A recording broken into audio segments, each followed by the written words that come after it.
जय हिंद। आज की क्लास में हम देखेंगे कलिंग युद्ध। कलिंग युद्ध जो कि सम्राट अशोक द्वारा, महान शासक अशोक द्वारा विजित था, वो क्यों हुआ था, कब हुआ था और उनके बारे में क्या मुख्य कारण थे, इसके बारे में। तो शुरू करते हैं। कलिंग युद्ध कब शुरू हुआ?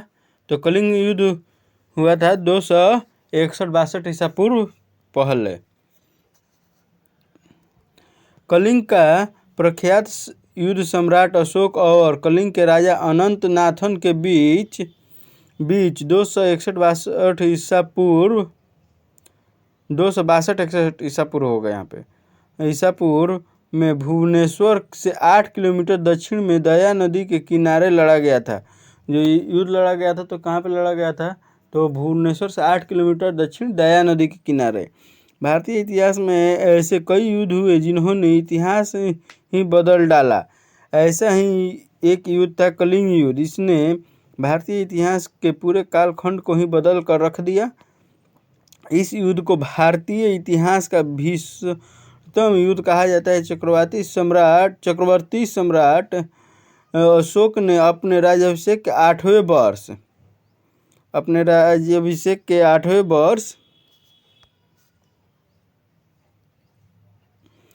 वर्ष 261 ईसा पूर्व में कलिंग पर आक्रमण किया। कलिंग विजय उसकी आखिरी विजय थी। जो कलिंग विजय था वो सम्राट अशोक का आखिरी विजय था। युद्ध की विनाशलीला ने सम्राट को शोकाकुल बना दिया और वह प्रायश्चित करने के प्रयत्न में बौद्ध विचारधारा की ओर आकर्षित हुआ। कलिंग युद्ध ने अशोक के हृदय में महान परिवर्तन कर दिया। उसका हृदय मानवता के प्रति दया और करुणा से उद्वेलित हो गया। उसने युद्ध क्रियाओं को सदा के लिए बंद कर देने की प्रतिज्ञा ली। यहाँ से आध्यात्मिक और धर्म विजय का युग शुरू हुआ। कलिंग युद्ध से ही उसका आध्यात्मिक और धर्म विजय का जो युग शुरू होता है। उसने बौद्ध धर्म को अपना धर्म स्वीकार किया। उसने क्या किया था? अशोक ने बौद्ध धर्म को अपना लिया था।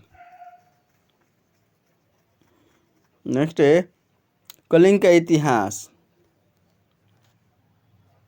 वर्तमान उड़ीसा राज्य प्राचीन काल में कलिंग के नाम से प्रसिद्ध था। पहले यह नंद वंश के शासक महापद्म नंद के साम्राज्य का एक अंग था।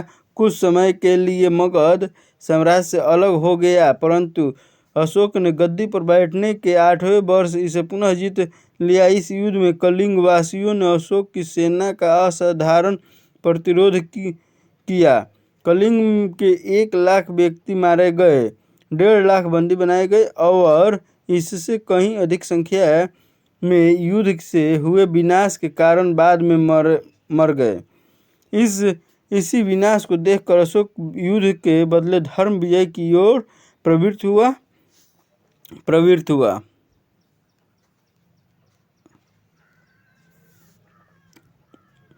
धौलगिरी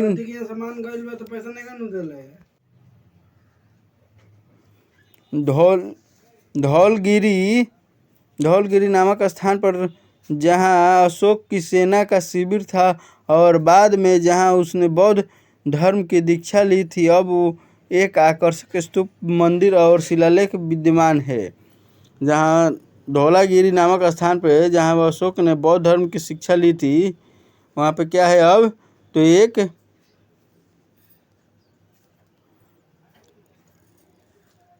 मंदिर है।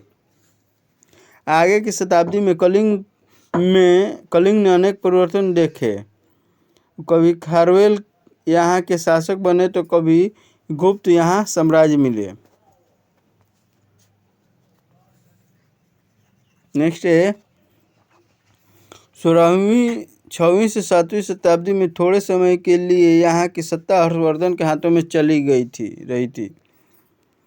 जो 6वीं से 7वीं शताब्दी के मध्य में क्या हुआ था? तो यहाँ की जो कलिंग का शासन था वो किसके हाथों में थी? तो हर्षवर्धन के। यानी हर्षवर्धन ने 6वीं 7वीं शताब्दी में कलिंग पे शासन किया था।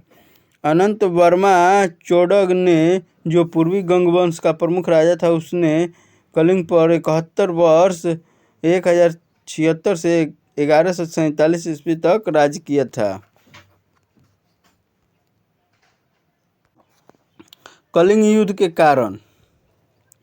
कलिंग युद्ध के प्रमुख कारण। कलिंग पर विजय प्राप्त अशोक अपने साम्राज्य में विस्तार करना चाहता था। सामरिक दृष्टि से देखा जाए तो कलिंग बहुत महत्वपूर्ण था। स्थल और समुद्र दोनों मार्गों से दक्षिण भारत को जाने वाले मार्ग पर कलिंग का नियंत्रण था। यहाँ से दक्षिण पूर्वी देशों से आसानी से संबंध बनाए जा सकते हैं। जो उड़ीसा है, आप लोग जानते हैं कि वो क्या है, तो समुद्र किनारे यानी बंगाल के खाड़ी के किनारे बसा हुआ है। और अशोक का क्या मंशा था, तो अपना साम्राज्य विस्तार करने के लिए, अपने राज्य को विस्तार करने के लिए। नेक्स्ट है कलिंग युद्ध के परिणाम। कलिंग युद्ध के क्या परिणाम हुए थे? वो मौर्य साम्राज्य का विस्तार हुआ। इसकी राजधानी तोसली बनाई गई। इसने अशोक की साम्राज्य विस्तार की नीति का अंत कर दिया। इसने अशोक के जीवन पर बहुत प्रभाव डाला। इसने अहिंसा, सत्य, प्रेम, दान, परोपकार का रास्ता अपनाया। बौद्ध धर्म का अनुयायी बन गया। अशोक बौद्ध धर्म का अनुयायी बन गया। उसने बौद्ध धर्म का प्रचार भी किया। उसने अपने संसाधन प्रजा की भलाई में लगा दी।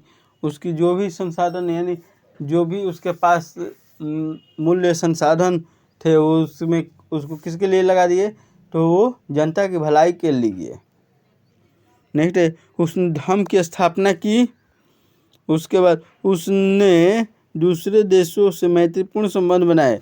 जो पहले था कि वो उस राज्य पे आक्रमण करके जीत लिया जाता था, तो उसकी जगह पर उसने मैत्री दोस्ती से उस राज्य के साथ अपना संबंध स्थापित किया।